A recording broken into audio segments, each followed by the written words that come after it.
Waalaikumsalam warahmatullahi wabarakatuh. Alhamdulillah ketemu lagi ya kita ya. Iya, ini kita sore-sore santai-santai, kita duduk-duduk di sini. Enaknya apa ini yang dibahas? Ini saya mau tanya, Bin. Iya, silakan. Anak kita yang ketiga itu kan anaknya cowok, tapi sukanya baperan. Oh iya, betul. Dahlan itu baperan sekali. Kalau tersinggung dikit marah. Kadang kalau nggak gitu tersinggung dikit nangis. Itu gimana itu? Si Dahlan itu enaknya harus diapain? Aku bingung ngurusin anak baperan itu. Iya, untuk ibu-ibu atau orang tua atau bapak-bapak yang punya anak baperan jangan khawatir atau jangan sedih, karena di kelemahan itu, yaitu mereka sebut baper itu ada sebetulnya kelebihan mereka juga. Jadi anak-anak yang sensitif ya, baperan itu biasanya dianggap anak yang sensitif secara emosional, itu sebetulnya memiliki kecerdasan emosi di atas rata-rata. Tapi karena kecerdasan emosi itu belum dikelola dengan baik, belum diajarkan dengan sistematis dan bertahap, maka kebanyakan anak belum tahu kelebihan yang mereka miliki. Dan kadang orang tua yang dilihat itu bukan kelebihannya, tapi sebetulnya kekurangannya itu, yaitu disuruh sedikit sudah gak cocok, dibilangnya sedikit sudah mewek dan seterusnya, karena sebetulnya dia belum bisa memaintenance atau mengelola kecerdasan emosinya dengan baik, seperti itu. Oh gitu. Terus kira-kira anak yang baperan itu apanya yang kalau dilihat dari kecerdasannya itu apanya yang itu yang tinggi itu apanya? Iya, jadi anak-anak yang punya kecerdasan emosi tinggi itu ciri-cirinya secara emosional mereka sensitif. Nah, jadi kalau daya tahan tubuh itu sensitif, mereka disebut biasanya alergi, punya alergi itu karena daya tahan tubuhnya sangat peka, ya, sangat sensitif, sehingga muncul kalau di kedokteran ada istilah alergi. Itu bukan penyakit, itu karena daya tahan tubuhnya sensitif. Di psikologi perkembangan pun, terutama di perkembangan emosi, sebetulnya anak-anak yang mempunyai kecerdasan emosi tinggi itu otomatis juga emosinya juga sangat sensitif. Dibilang sedikit sudah baper atau bawa perasaan. Sebetulnya keinginan orang tua untuk menyampaikan hal atau perilaku tertentu itu bukan ingin menyakiti perasaan anak tersebut, tidak, tapi memang karena anak baperan itu sulit untuk memahami kata-kata sederhana, jadi dia butuh agak dijelaskan lagi. Artinya apa yang diinginkan orang tua itu seminimal mungkin dijelaskan dengan bahasa yang mudah dimengerti. Nah, ketika mereka baper atau muncul kecerdasan emosinya tadi, maka berilah tempat atau ruangan untuk mengekspresikan perasaan atau bapernya tadi. Itu aja sebetulnya, dia hal yang mudah dan simple yang bisa kita lakukan untuk membantu anak-anak dengan tingkat sensitivitas perasaannya yang seperti ini. Ya, soalnya anak kita itu kalau dibilangi secara baik-baik itu biasanya marah. Tapi kalau kita sudah gitu, kita pasti marah. Kalau sudah dia marah, kita tambah marah. Nah, kalau kita sudah marah, dianya nangis. Nah, itu enaknya gimana itu? Iya. Saya bingung itu, mau bilangi caranya gimana? Dialusin marah, dikasarin nangis. Iya. Jadi sebetulnya kita yang dilatih awal itu adalah cara mendengarkannya dulu. Jadi seperti di video kita yang pertama itu ada buku yang saya tulis, yaitu Mewujudkan Kecerdasan Emosi. Di situ ada metode tantrum, nanti akan saya jelaskan di video yang lainnya.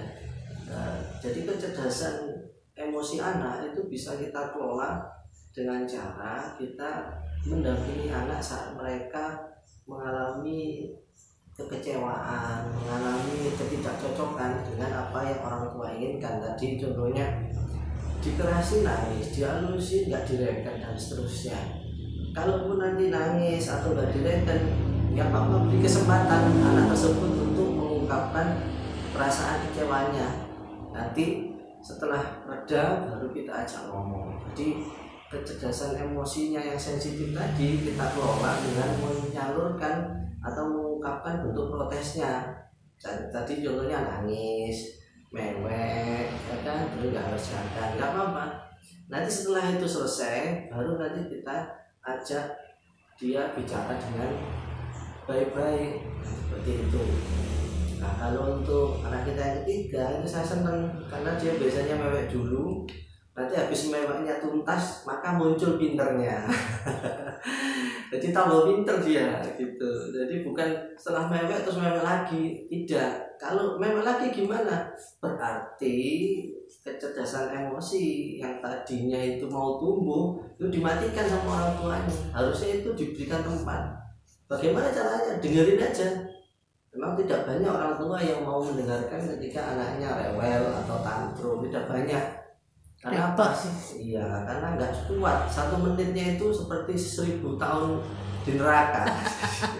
Dengarkan anak-anak nangis itu 1 detiknya di dunia itu sama dengan 1000 ya, 1000 tahunnya di neraka. Jadi pusing kepalanya, pening orang tua dengerin itu. Sebetulnya itu adalah kecerdasan emosi yang belum dikelola saja.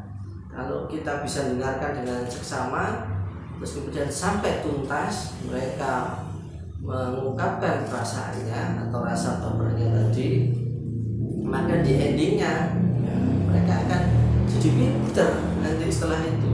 Seperti itu. Berarti ini cara penanganannya dan ini kita dengarkan dulu. Iya betul, menjadi orang tua yang bisa mendengarkan protesnya anak-anak. Itu kan ada di buku yang saya share di video yang pertama itu, bisa di-download. Nanti di situ ada tahapan-tahapan cara mendampingi anak-anak ketika tantrum. Oh gitu ya, ya. Saya sudah baca sih tapi ya. Iya. Maklum lah, sering lupa. Ya kita saling mengingatkan. Iya. Nanti Afi aja deh yang kontrol jalan. Saya sudah angkat tangan, ampun deh. Cara belajarnya kan juga bagus. Ketika Zoom berlangsung dia tidur nuker di bawah meja. Iya, tadi tak fotokan gitu loh. Gimana waktunya PH? Iya. Tapi tidur. Itu luar biasa ya. Jadi dia ingin ikut PH tapi di alam nyatanya dia nggak kuat, jadi ngantuk. Karena mungkin salah satu ciri-ciri anak baper yang sidalan ini dia anaknya kinestetik, jadi nggak bisa duduk lama. Kalau duduk terlalu lama dia akan tidur. Kalau nggak tidur dia akan mencilat. Wah, nggak pernah di rumah. Jadi memang harus duduknya sebentar, muter-muternya lama. Kalau nggak duduk, kalau duduknya terlalu lama dia akan ketiduran gitu. Nah itulah kendalanya. Pilihannya seperti itu. Tapi lebih baik ya bisa istirahat, nanti PH-nya bisa menyusul atau PH-nya dikerjakan dulu nanti baru tidur. Itu idealnya. Tapi kalau tidak bisa dua-duanya ya nggak apa-apa, kita akan meminta untuk ada PH susulan. Ya tadi tak bangunkan. Oh alhamdulillah, ya, itu berarti orang tua yang oke, cerdas sih. Ya. Oke Alfi, saya sudah mengerti sekarang, sudah paham. Berarti saya diem aja gitu ya untuk dahlan itu ya. Iya, diem itu artinya mendengarkan. Iya, maksudnya seperti itu. Diem mendengar gitu ya. Suwen ya. Ya ini orang tua itu biasanya gitu. Pengennya segera cepat anak-anak itu paham. Iya, cepat paham, nangisnya cepat gitu. Padahal memang anak-anak itu masanya masa nangis, masa rewel, biar tuntas dulu. Kalau ketika nanti anak-anak nggak tuntas bapernya ini, itu akan ke bawah sampai mereka SMA, mahasiswa sampai tua. Sampai tua baperan. Korea nangisan. Itu bawah itu. Itu saya itu. Berarti saya belum tuntas kalau gitu. Iya, nangis kalau nggak dituntaskan tuntas. gitu. Karena mungkin dulu mau nangis, nangis, tak cobit, nah dicubeli, akhirnya ditahan, sehingga nangisnya ketika keluar sudah mama baru nangisan, nggak apa-apa. Ya, mending keluar semua daripada di sini. Tolong dipahami ya. Iya, saya memahami, insya Allah.